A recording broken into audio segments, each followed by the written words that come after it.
Bismillahirrahmanirrahim. Assalamualaikum warahmatullahi wabarakatuh. Alhamdulillah wassalatu wassalamu ala Rasulillah. Segala puji kepada Tuhan Yang Maha Esa, Allah Subhanahu wa taala.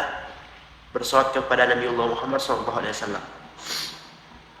Adapun video ini dibuat untuk memaparkan materi saya yang berjudul karakteristik perkembangan kognitif emosional dan moral peserta didik serta implikasi perkembangan peserta didik terhadap metode pembelajaran PAI. Dan ini adalah tugas daripada mata kuliah psikologi pembelajaran PAI.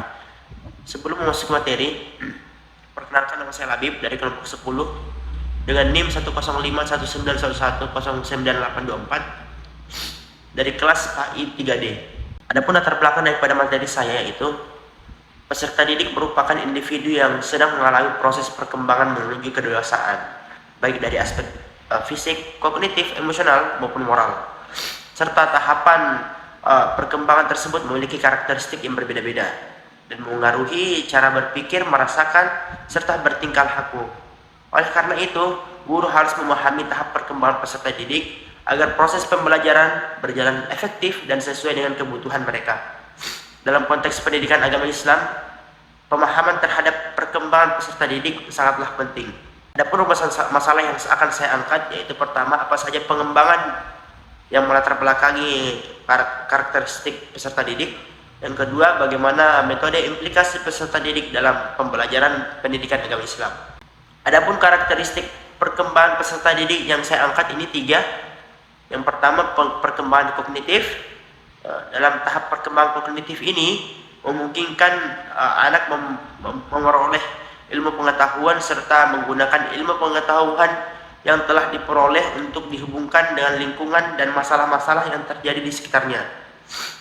Yang kedua, perkembangan emosional. Perkembangan emosional merupakan perkembangan yang terjadi pada anak ditandai dengan dorongan dan minat untuk mencapai sesuatu yang disebabkan kebutuhan yang didorong oleh minat. Saat usia sekolah, perkembangan emosi pada anak diarahkan agar anak dapat merespon, agar anak dapat melihat sesuatu lebih banyak yang dilakukan dengan penalaran dan pertimbangan objektif yang didukung dengan dorongan emosional. Yang ketiga yaitu perkembangan moral. Perkembangan moral anak yang merupakan hal yang sangat penting bagi perkembangan kepribadian dan sosial anak dalam kehidupan sehari-hari. Pada perkembangan moral merupakan perkembangan yang harus diperhatikan dalam perkembangan anak karena ini menyangkut daripada pergaulannya yang berhubungan dengan orang lain. Adapun prinsip dan landasan daripada pembelajaran PAI yaitu daripada prinsip sesuai dengan penelitian ada 9 metode yang melatar belakangi prinsip pembelajaran PAI. Dalam mengikuti prinsip tersebut, metode pengajaran bisa menjadi lebih nyaman dan lebih efektif bagi para peserta didik. Adapun metode-metode tersebut yaitu yang pertama, metode mengajar harus memerhatikan kecenderungan peserta didik. Yang kedua, metode harus mampu memanfaatkan aktivitas individual peserta didik. Yang ketiga, peserta pendidikan dengan permainan atau ice breaking menjadi sarana pendidikan untuk menjadikan prinsip penting dalam pengembangan metode pengajaran yang menarik dan inovatif. Yang keempat, harus diterapkan prinsip kebebasan rasional dalam proses pembelajaran. Yang keenam, yang kelima, memotivasi peserta didik agar mengerjakan sesuatu. Yang keenam, mempersiapkan kehidupan peserta didik di masa yang akan datang. Yang ketujuh, semangat berkooperasi juga harus diciptakan dalam proses pembelajaran agar peserta didik dapat belajar secara bersama-sama. Yang ke-8, memotivasi belajar mandiri juga harus disampaikan kepada peserta didik serta mendorong kepercayaan diri dalam melakukan tugas belajar dan penelitian. Dan yang terakhir, penting untuk memanfaatkan segenap indera peserta didik karena pendidikan indrawi adalah alat untuk mencapai pendidikan intelektual yang lebih baik.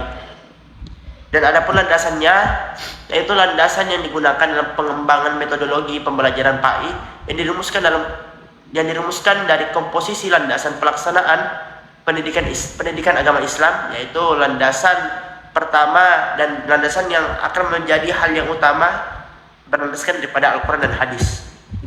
Adapun urgensi pembelajaran PAI, urgensinya metode pembelajaran PAI terletak pada upaya untuk menjadikan proses belajar lebih baik, interaktif, bermakna, dan menyentuh bagi aspek perkembangan peserta didik baik kognitif, efektif maupun psikomotorik, sehingga pendidikan agama Islam tidak hanya bersifat teoritis tetapi juga membentuk karakter dan kepribadian Islam yang menyeluruh. Dan yang terakhir, pengembangan metode pembelajaran PAI. Pengembangan metode pembelajaran PAI yang harusnya relevan, seperti pembelajaran berbasis masalah, proyek, dan inkulir, dapat membantu peserta didik menghubungkan materi PAI dengan kehidupan nyata dan mengembangkan pemahaman yang lebih mendalam. Mungkin sekian materi yang saya paparkan pada hari ini. Kurang lebihnya mohon dimaafkan. Billahi fi sabilil haq fastabiqul khairat. Assalamualaikum warahmatullahi wabarakatuh.